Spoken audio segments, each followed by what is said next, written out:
This is Radio Free Hillsdale, 101.7 FM. I'm Scot Bertram, and with me today is State Senator Mike Shirkey, also the Senate Majority Leader.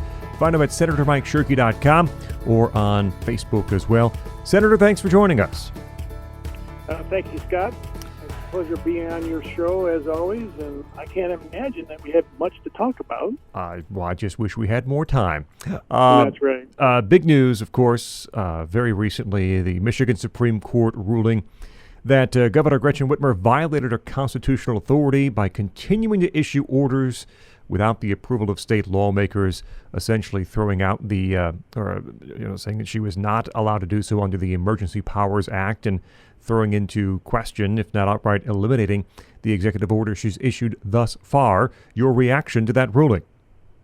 That's a pretty accurate assessment. That the court ruled that the 1945 law was unconstitutional, and they also ruled 7-0. This is not partisan. They ruled 7-0 that she broke the law when how she referred to the 1976 law, and when she decided to continue to declare a state of emergency or continue it without the legislative approval. So both of those hand in hand mean that it's time for us to get together with equal positions at the table and get back to regular order legislative process and start to govern.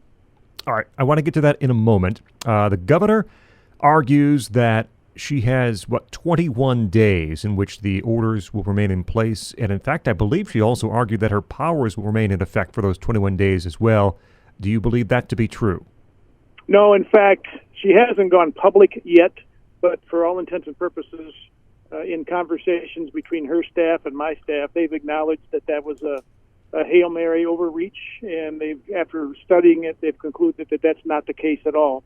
So the reality is, today, for all intents and purposes, the executive orders are null and void that have been issued since April 30th. And that's it also accrues to some confusion, I imagine, with folks across the state.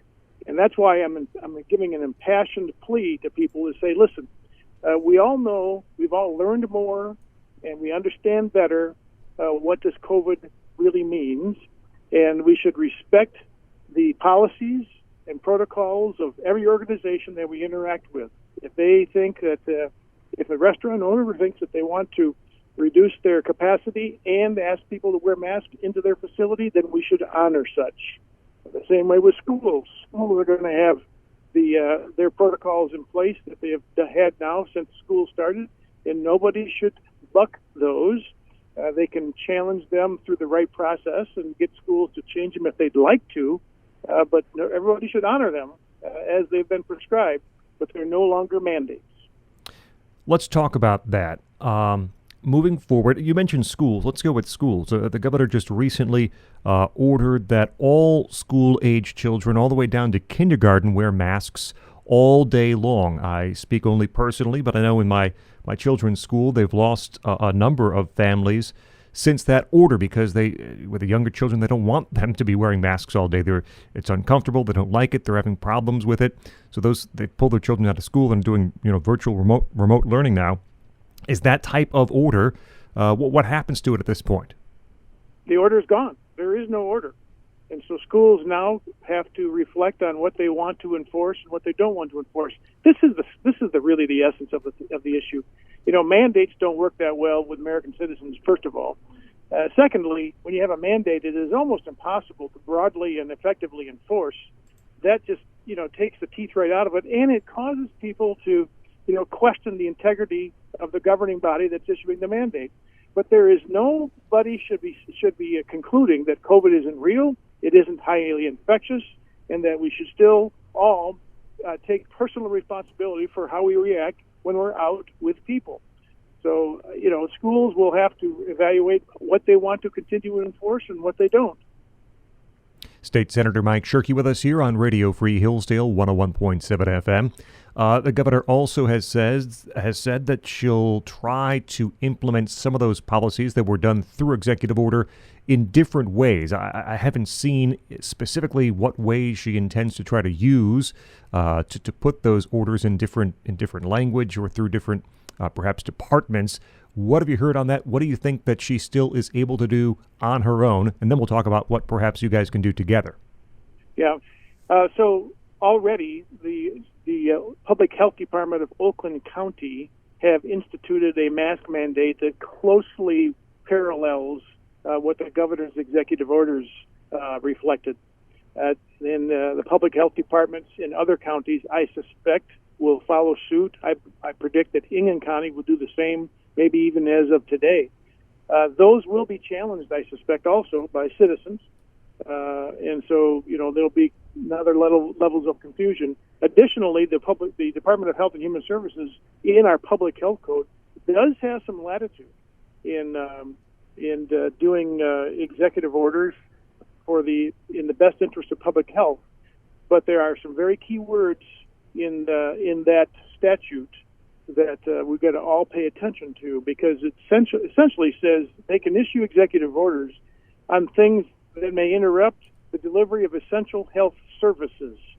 It doesn't necessarily give the latitude to do as broadly as what we've been experiencing. So it'll probably be the next level of debate in the legislature and the governor's office. But there are still coming some actions, as she is, I don't want to use threatened, as she has indicated,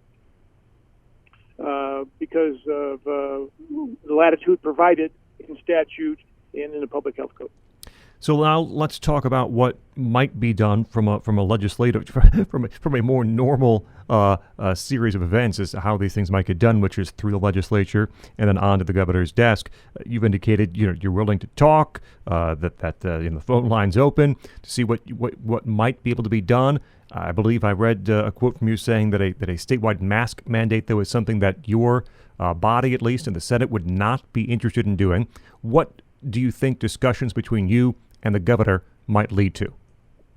Well, I think a great place to start would be for us to statutorily codify changes in the unemployment insurance arena that's been subject to directives from executive orders. And the next place we should look at is healthcare immunity and business immunity in the environment of COVID. All three of those things are things that nobody disagrees with, that are important to provide certainty and clarification for people to operate. And if we can get those kinds of things done, then we can move on to others. So that's where our focus, I think, will be in the next. Well, I'm hoping it starts this week. State Senator Mike Shirkey with us.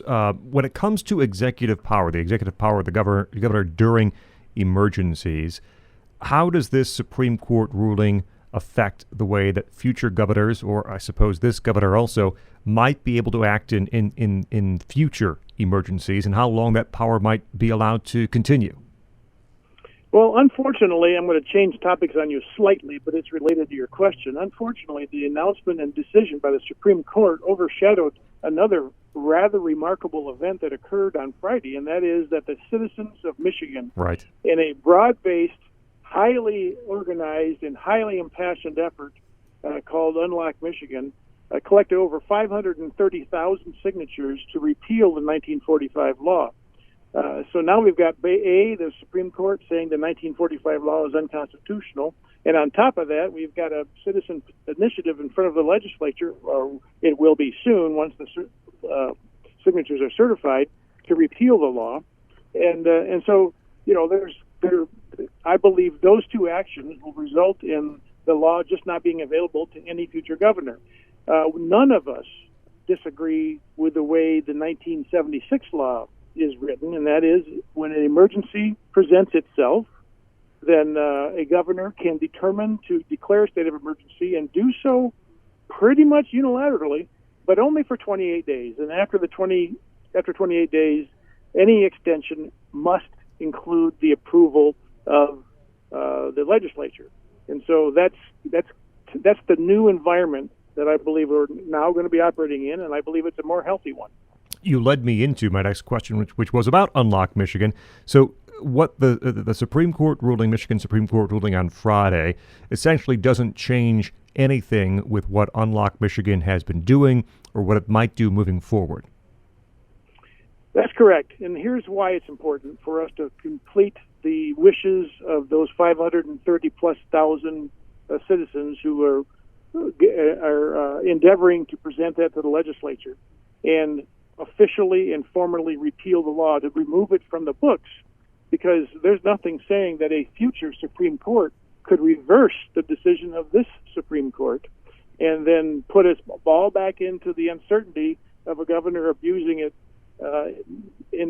abusing its interpretation, much like our current governor has, and doing it again. So it doesn't detract at all from the efforts of those citizens who presented the petition with all the signatures. And I think we have an obligation, first, for the Secretary of State to certify the signatures, and second, for the legislature to take action. And from the very beginning, this Unlike Michigan Citizen Initiative, even in their original organizing documents, said this was intended to be presented to this legislature and to be acted upon by this legislature. It was never intended to be put on the ballot. State Senator Mike Shirkey, representing the 16th State Senate District, Branch, Hillsdale, and Jackson counties.